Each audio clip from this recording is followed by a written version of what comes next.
जय श्री कृष्णा। राधे राधे। स्वागत है आपका हमारे चैनल पार्वती पनमोली में।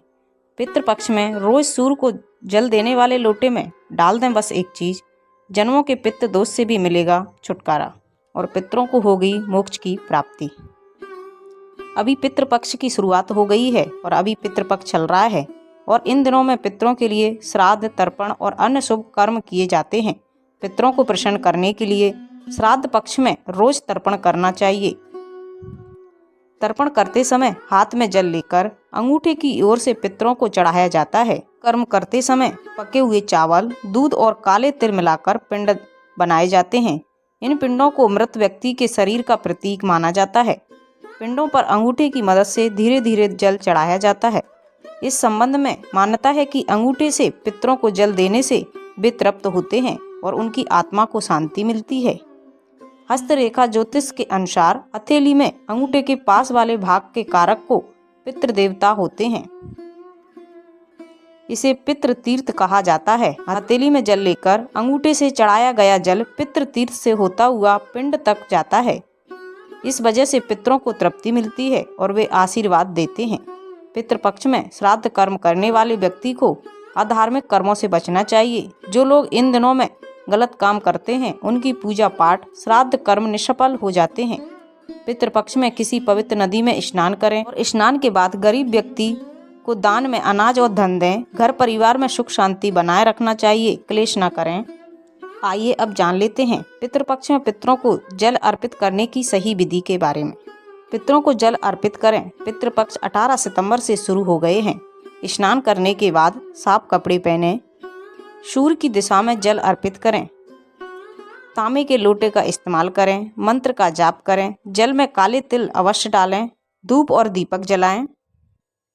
वहीं पितरों को जल देते समय ओम पितृ देवताय नमः मंत्र का जाप करने से भी पूर्वजों का आशीर्वाद प्राप्त होता है। ओम आगच्छन्तु मे पितृ एवं गृह्णन्तु जल आंजलिम। पितरों को जल देते समय इस मंत्र का जाप करने से पितरों की आत्मा को शांति मिलती है। जल चढ़ाने के लिए तांबे के लोटे का ही उपयोग करना चाहिए, क्योंकि तांबा सूर्य की धातु है। जल में चावल, रोली, फूल पत्तियां भी डाल सकते हैं। इसके बाद जल चढ़ाते समय गायत्री मंत्र का जाप करें। गायत्री मंत्र इस प्रकार है।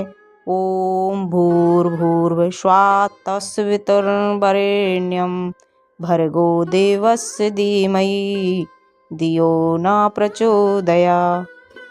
पितृपक्ष में हमें अपने पितरों को नियमित रूप से जल अर्पित करना चाहिए। यह जल दक्षिण दिशा की ओर मुख करके दोपहर के समय दिया जाता है। जल में काला तिल मिलाया जाता है और हाथ में कुश रखा जाता है।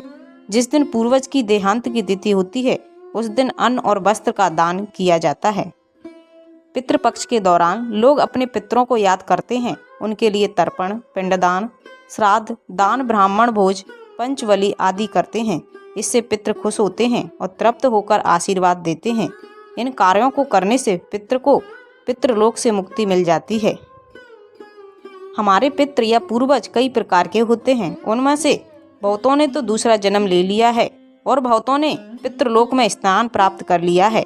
पितृलोक में स्थान प्राप्त करने वाले हर वर्ष श्राद्ध पक्ष में अपने वंशजों को देखने आते हैं और उस वक्त वे उन्हें आशीर्वाद देते हैं या श्राप देकर चले जाते हैं।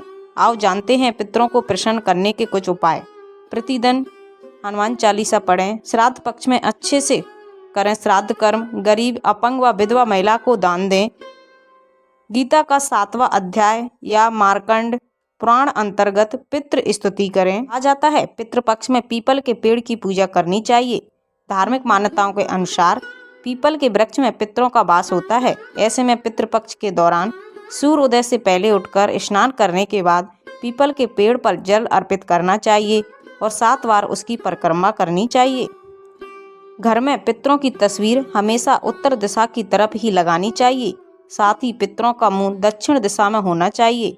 वहीं बेडरूम या फिर ड्राइंग रूम में पितरों की फोटो नहीं लगानी चाहिए।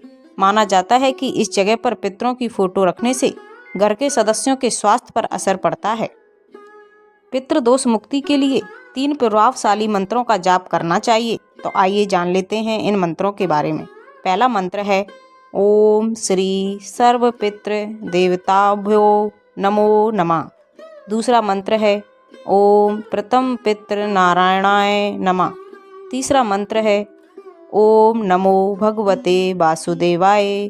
पितृदोष मुक्ति के लिए पितरों के देव आर्यामा की पूजा करें, जिससे पितृदोष से मुक्ति प्राप्त होगी। तो ये थी पितृपक्ष में सूर्य भगवान को अर्घ्य कैसे दें उसकी संपूर्ण जानकारी।